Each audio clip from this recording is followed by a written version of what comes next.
Ok bro. Cho luôn mùi rồi. Ok,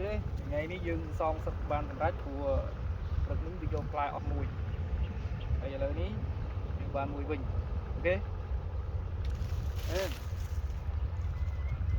ជោគជ័យមែនទេអញ្ចឹងបាត់ផ្លែមួយអស់ផ្លែមួយក៏មិនស្ដាយដែរសម្រាប់អ្នកបបកត្រីវាគឺជារឿងធម្មតានៃការដាច់ផ្លែ